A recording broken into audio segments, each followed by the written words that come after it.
하나님 주시는 말씀은 요한복음 4장 46절에서 54절까지 말씀입니다. 요한복음 4장 46절에서 54절 말씀까지 제가 한 절 읽고 여러분들이 한 절 읽고 우리 교독에서 읽도록 하겠습니다. 46절 말씀 제가 먼저 읽겠습니다. 예수께서 다시 갈릴리 가나에 이르시니 전에 물로 포도주를 만드신 곳이라. 왕의 신하가 있어 그의 아들이 가버나움에서 병들었더니 47절입니다. 그가 예수께서 유대로부터 갈릴리로 오셨다는 것을 듣고 가서 청하되 내려오셔서 아들의 병을 고쳐주소서 하니 그가 거의 죽게 되었습니다. 예수께서 이르시되 너희는 표적과 기사를 보지 못하면 도무지 믿지 아니하리라. 신하가 이르되 주여 내 아이가 죽기 전에 내려오소서. 예수께서 이르시되 가라 내 아들이 살아있다 하시니 그 사람이 예수께서 하신 말씀을 믿고 가더니 내려가는 길에서 그 종들이 오다가 만나서 아이가 살아있다 하거늘 그 낫기 시작한 때를 물은즉 어제 7시에 열기가 떨어졌나이다 하는지라. 그의 아버지가 예수께서 내 아들이 살아있다 말씀하신 그 때인 줄 알고 자기와 그 온 집안이 다 믿으니라. 이것은 함께 읽습니다. 이것은 예수께서 유대에서 갈릴리로 오신 후에 행하신 두 번째 표적이니라. 아멘. 아멘. 마태, 마가, 누가, 요한은 예수님이 행하신 기적을 그냥 기적이라고 표현합니다만은 요한복음은 표적으로 표현한다고 말씀을 드렸습니다. 자, 왜 기적이 아니라 표적이라고 표현을 하느냐? 거기 안에 영적인 메시지가 있기 때문이다. 자, 지난주일 저희가 요한복음 2장에 기록된 예수님의 첫 번째 표적, 요한복음에 기록된 7가지 표적이 있는데요. 그 표적 중에 첫 번째 표적 뭐였습니까? 가나 혼인잔치의 역사, 기적, 첫 번째 표적에 대해서 저희가 살펴보았습니다. 예수님의 시대는 어떤 시대다? 기쁨을 선포하시고 우리에게 기쁨을 주시는 시대다. 예수님의 시대의 특징은 율법이 아니라 은혜이고 판단과 정죄가 아니라 우리에게 기쁨을 주시고 우리를 자유케 하시는 시대라는 것을 저희가 묵상해 보았습니다. 오늘 우리가 읽은 요한복음 이 4장 마지막 절을 보니까 오늘 본문의 기적이 두 번째 표적이다 이렇게 말씀을 하십니다.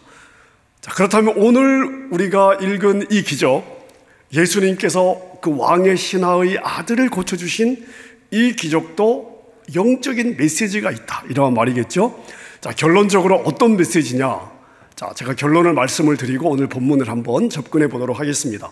자, 오늘 본문은요 무엇을 이야기하고 싶어 하냐? 우리에게 주려고 하는 메시지가 뭐냐 하면요 도대체 무엇이 참 믿음이냐 하는 것입니다. 무엇이 참 믿음이냐? 참 믿음은 무엇이냐? 오늘 본문은 우리에게 이것을 이야기해 주고 있습니다. 자, 그래서 여러분들이 오늘 말씀을 듣는 내내 무엇이 참 믿음이냐? 참 믿음은 과연 무엇이냐? 나는 그 참 믿음을 가지고 있느냐? 자, 이것을 마음에 두시고 말씀을 들으시면 되겠습니다. 자, 참 믿음에는요 아주 중요한 전제가 있습니다. 전제. 자, 요한복음 4장에 보면 예수님께서 예루살렘에서 갈릴리로 올라가시는 도중에 사마리아에 들르셨어요. 자, 그곳에서 한 여인을 만났습니다. 그리고 이 여인을 통해서 수가성이라고 하는 사마리아에 있는 이 수가성의 모든 사람들이 예수님을 만나서 복음을 듣는 사건이 있었습니다. 그리고 오늘 본문은 요한복음 4장의 끝이에요. 다시 말하면 예루살렘에서 사마리아를 거쳐서 사마리아 여인과 수가성에서 복음을 전한 후에 바로 갈릴리로 올라가자마자 일어났던 바로 그 일입니다. 그리고 요한복음 3장에 보면 예수님께서 니고데모를 만나서 대화하는 장면이 나와 있죠. 자, 먼저 이 니고데모의 사건의 의미를 여러분이 아시면 오늘 본문 바로 이어지는 4장과 오늘 요한복음 전체를 이해하는 데 도움이 될 것 같습니다. 자, 니고데모는 예수님이 행하신 표적을 살핀 후에 이분이 보통이 아니구나 라고 깨닫게 되어서 예수님을 찾아옵니다. 그래서 예수님을 찾아와서 요한복음 3장 2절에 보면 이렇게 이야기하고 있습니다. 라피요, 우리가 당신은 하나님께로부터 오신 선생인 줄 아나이다. 하나님이 함께 하시지 아니하시면 당신이 행하시는 이 표적을 아무도 할 수 없습니다. 그런데 이 말을 듣고 예수님이 뭐라고 대답하시냐면 사람이 거듭나지 아니하면 하나님의 나라를 볼 수 없다. 문맥을 보면 좀 뚱딴지 같은 대답 같습니다. 자, 그런데 여러분, 이 대답 속에 참 믿음의 아주 중요한 전제가 담겨져 있습니다. 자, 요한복음이 이야기하는 참 믿음, 이 믿음의 전제는 무엇이냐? 이게 없으면 참 믿음을 가지기가 어렵습니다.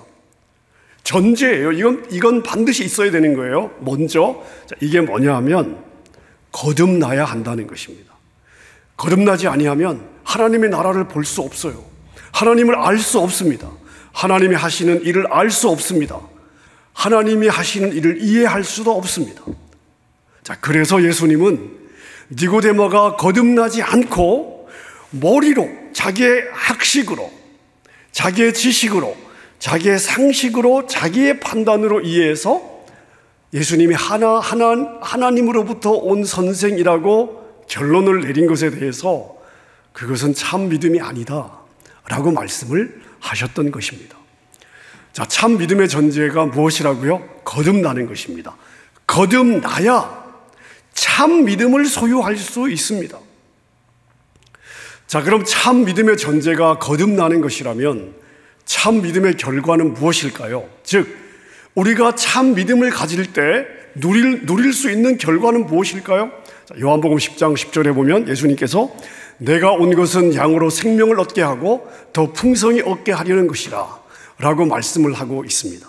자, 그런데 내가 만약 예수님이 주시는 감사와 기쁨과 생명과 평안을 누리지 못하고 있다면 그럼 우리는 나는 과연 참 믿음을 가지고 있는가 하는 이 부분을 점검해 보아야 되는 것입니다. 자, 그래서 오늘 무엇이 참 믿음인지, 무엇이 바른 믿음인지를 한번 생각해 보도록 하겠습니다. 자, 예수님께서 요한복음 4장에서 사마리아 여인을 만난 후에 갈릴리로 올라가셨습니다.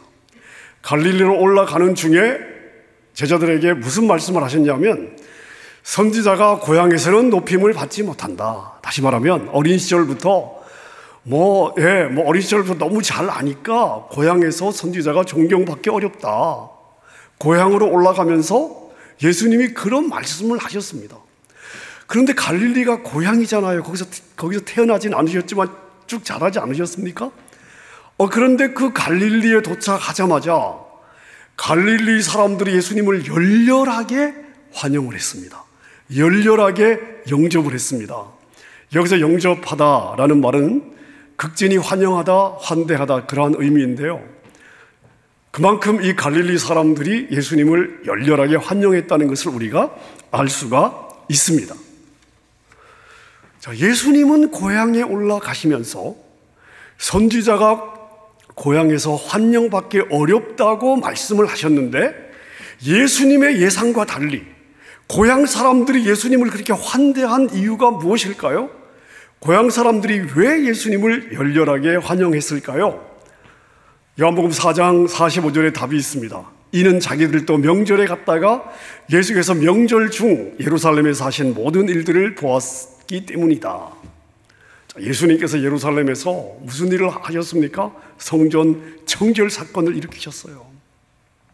그런 예수님을 보면서 와, 이분이 보통이 아니구나 라고 생각을 하고 예수님을 열렬하게 환영을 했던 것입니다. 자, 여러분, 이게 중요합니다. 한번 비교해 보세요. 사마리아 수가성의 사람들, 그들이 표적을 보았습니까? 아니요. 예수님이 사마리아에서 표적을 행하신 적이 없습니다. 표적에 대한 소문도 들어본 적이 없습니다. 단지 한 여인의 전도로 몰려들었고 예수님의 말씀을 들으면서 온전한 믿음에 이르게 되었습니다. 자, 그런데 그들과 달리 갈릴리 사람들은 예수님을 열렬하게 환영했습니다만 결국 무엇 때문에 예수님을 환영했다는 이야기예요? 예수님이 표적을 행하시고 기적을 행하는 것을 보면서 그것 때문에 환영했다는 것입니다. 결국 갈릴리 사람들이 예수님을 환영한 것은 참 믿음에서 나온 것이 아니다. 성경은 그것을 지금 우리에게 비교해 주고 있는 것입니다. 자, 그럼에도 불구하고 예수님은 바로 이곳에서, 이 갈릴리 지방에서 또 한 번의 기적을 일으키셨습니다. 그 기적이 오늘 본문의 내용입니다. 자, 그 사연을 우리가 한번 보도록 하겠습니다. 자, 갈릴리 가버나움에 헤롯 궁정에서 꽤 높은 지위를 가지고 있는 신하가 있었는데, 그 사람이 예수님의 소문을 듣고 예수님을 찾아왔습니다. 여러분, 그 당시 정서를 보았을 때 예수님을 만나기 위해서 그 궁정의 높은 신하가 그 먼 거리를 찾아왔다, 공개적으로 찾아왔다는 것은 대단한 일이었습니다. 다시 말씀드리면 그만큼 이 사람에게는 예수님을 통해서 해결해야만 되는 절실한 문제가 있었다는 것이죠. 자, 그 문제가 뭐냐? 오늘 본문 47절에 보니까 주여 내려오셔서 내 아들의 병을 고쳐주십시오. 내 아들이 거의 다 죽게 되었습니다. 여러분, 이 신하의 신분이나 위치를 보았을 때 아마 하인도 아닙니다. 자기 아들입니다. 아들이 죽을 병에 걸렸다면 아마 본인이 할 수 있는 모든 치료를 다 해보았을 것입니다. 자, 그런데도 병이 낫지를 않았어요. 이제 거의 죽게 되었습니다. 가버나움에서 오늘 기적이 행해진 가나까지는 약 37km에서 한 40km 정도의 거리인데요, 이렇게 한 걸음에 달려올 수밖에 없었던 이유는 뭐냐? 오직 하나, 죽을 병에 걸린 아들을 좀 고쳐주십시오. 아들을 살리기 위해서였습니다. 자, 그런데 예수님은 이런 마음으로 자기를 찾아온 신하에게 뭐라고 말씀을 하십니까? 48절에 보니까 너희는 표적과 기사를 보지 못하면 도무지 믿지 않는구나. 무슨 말씀입니까? 평소에는 관심도 없다가 정작 자기 사정이 급해지니까 기적만 바라면서 나를 찾느냐 하는 그러한 책망입니다. 즉, 이 사람도 다른 갈릴리 사람들처럼 표적과 기사를 행하는 예수님을 바라본 것입니다. 다시 말씀드리면 아직 그에게는 하나님의 아들 되시는 그리스도 예수 그리스도에 대한 참된 믿음이 없었다는 사실입니다. 대신 예수님은 이 신하의 요청을 듣고 어떻게 반응하십니까? 직접 가시지 않고 말씀으로 선포하십니다. 가라, 내 아들이 살아있다. 자, 이 신하는 예수님께 함께 가서 내 아들을 살려주십시오 그랬습니다. 근데 예수님께서 가지 않으세요. 그리고 말씀으로만 선포하십니다. 너의 아들이 살아있다. 자, 여러분, 여기서부터 대반전이 일어나기 시작합니다. 반전의 역사가 일어나기 시작하는데, 자, 요한복음이 이 사건을 표적이라고 기록한 이유가 바로 여기에 있습니다. 예수님의 그 말씀, 가라, 너의 아들이 살아있다. 이 말씀이 선포되자마자 이 신하는 그 말씀을 믿고 자기 집으로 돌아갑니다. 자, 50절을 한번 보겠습니다. 예수께서 이르시되 가라, 내 아들이 살아있다 하시니 그 사람이 예수께서 하신 말씀을 믿고 가더니, 자, 이렇게 되어 있습니다.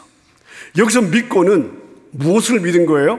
아들이 살아있다라고 선포한 예수님의 말씀을 즉시 받아들인 것이고, 가더니, 자, 믿고 나서 결단과 행동으로 옮겨진 것입니다. 자, 여러분들 가만히 한번 생각해 보세요. 이 사람에게 어떤 일이 생겼습니까? 처음에는 아들을 고쳐야 되겠다 하는 마음만 가지고 기적을 기대하고 나왔습니다. 그런데 예수님을 만난 후에 변화가 생겼습니다. 어떤 변화가 생겼습니까? 이제는 예수님의 말씀을 온전히 믿는 믿음으로 자라게 되었다는 것입니다. 말씀을 받아들이는 믿음으로 자라게 되었다는 것입니다. 자, 그리고 집으로 돌아가던 길에 집에서 오던 종을 만났고, 그 종을 통해서 예수님이 말씀하시던 바로 그 시간에 자기 아들이 회복되었다는 것을 알게 되었습니다. 그리고 온 집안이 다 예수님을 믿게 되었습니다. 아, 예수님은 시간과 장소의 한계를 뛰어넘는 하나님이시구나 하는 것을 알게 되었던 것입니다.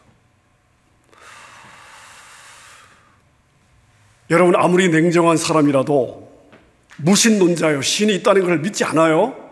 아무리 이런 사람이라도 인간의 능력과 현실을 초월하는 어떤 기적을 보게 되면, 아, 기적을 행하는 저 사람에게 뭔가 있구나 하고 생각하게 될 것입니다. 여러분, 이런 믿음은요, 누구나 가질 수 있습니다.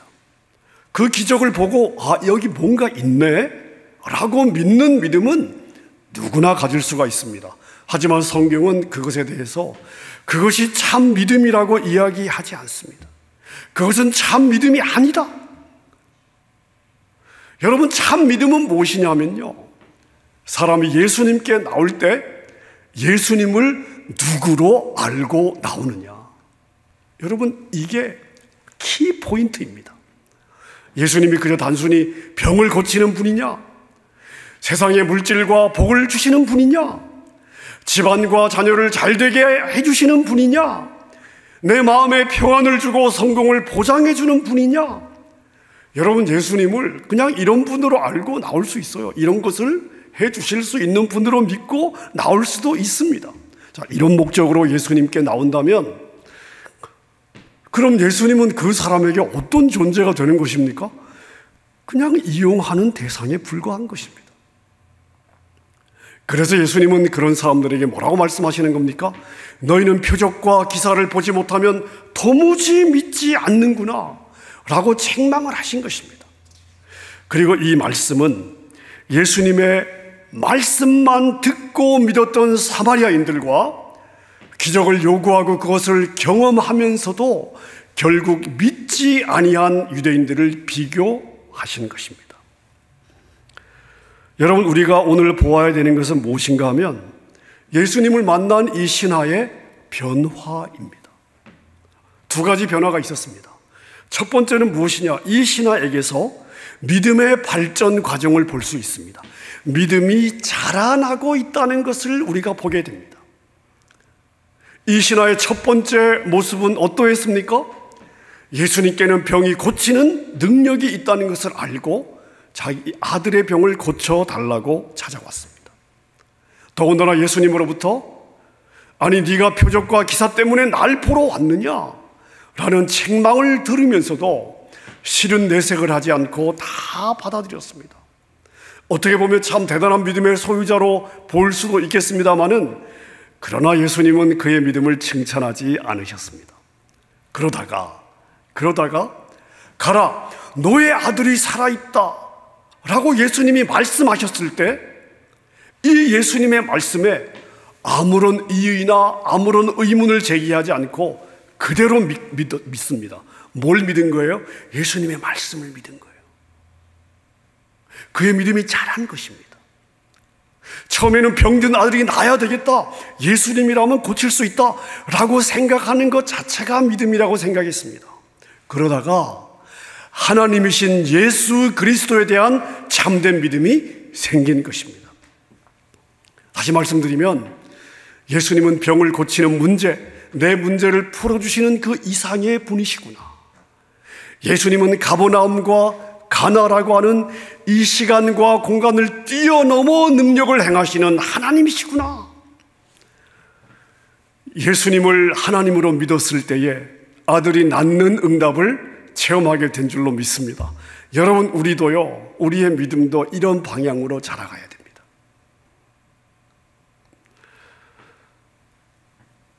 자, 오늘 이 신앙에게 있었던 두 번째 변화는 뭐냐? 이 말씀에 대한 신앙입니다. 말씀에 대한 신앙으로 자라있는 것을, 또 자라가고 있는 것을 저희가 볼 수가 있습니다. 자, 예수님은 어떻게 하셨어요? 주여, 내 아이가 죽기 전에 빨리 가십시다. 이렇게 왕의 신하가 요청했습니다. 자, 그런데 예수님은 그 신하를 따라 가버나움으로 가지 않으셨습니다. 그냥 말씀으로만 가라, 너의 아들이 살아있다, 그렇게 말씀을 하시면서 그를 돌려보내셨습니다. 왜 그러셨을까요? 예루살렘에서 사마리아를 거쳐서 갈릴리로 쭉 걸어오시다 보니까 다리가 너무 아프셔서였을까요? 가버나움으로 가는 길이 험해서 그냥 귀찮아서였을까요? 아니요, 우리 예수님이 그러실 리가 없습니다. 왜 그러셨을까요? 이 사람으로 하여금 자신은 말씀만으로도 병을 고치시고 생명을 살리는 분임을 믿게 하기 위해서였습니다. 그 사람은 예수님께서 가라 하실 때, 자, 여러분, 예수님이 가라고 하셨을 때 어떤 기적이나 어떤 아들이 낳을 것에 대한 확증이 아무것도 없었습니다. 그냥 예수님의 말씀 한마디였습니다. 자, 그런데 이 사람이 어떻게 했어요? 순종했습니다. 그에게 새로운 신앙이 싹튼 것입니다. 어떤 표적을 보고 어떤 물리적인 변화를 보고 그래야 믿겠습니다 라고 하는 자리에서 아무런 변화, 아무런 일이 일어나지 않고 있지만 말씀이 선포되었을 때에 말씀을 믿고 순종하는 믿음으로 변화되었다는 것입니다. 여러분, 이것이 바른 믿음이고 참 믿음인 줄로 믿으시기를 바랍니다. 말씀을 정리하겠습니다. 그리스 아테네에 가면 아크로폴리스라고 하는, 이 그리스를 찾는 사람이라면 반드시, 거의 대부분 반드시 찾는 그러한 그 광장, 옛날 그 그리스 소크라테스나 함께 토론하던 그런 광장이 있습니다.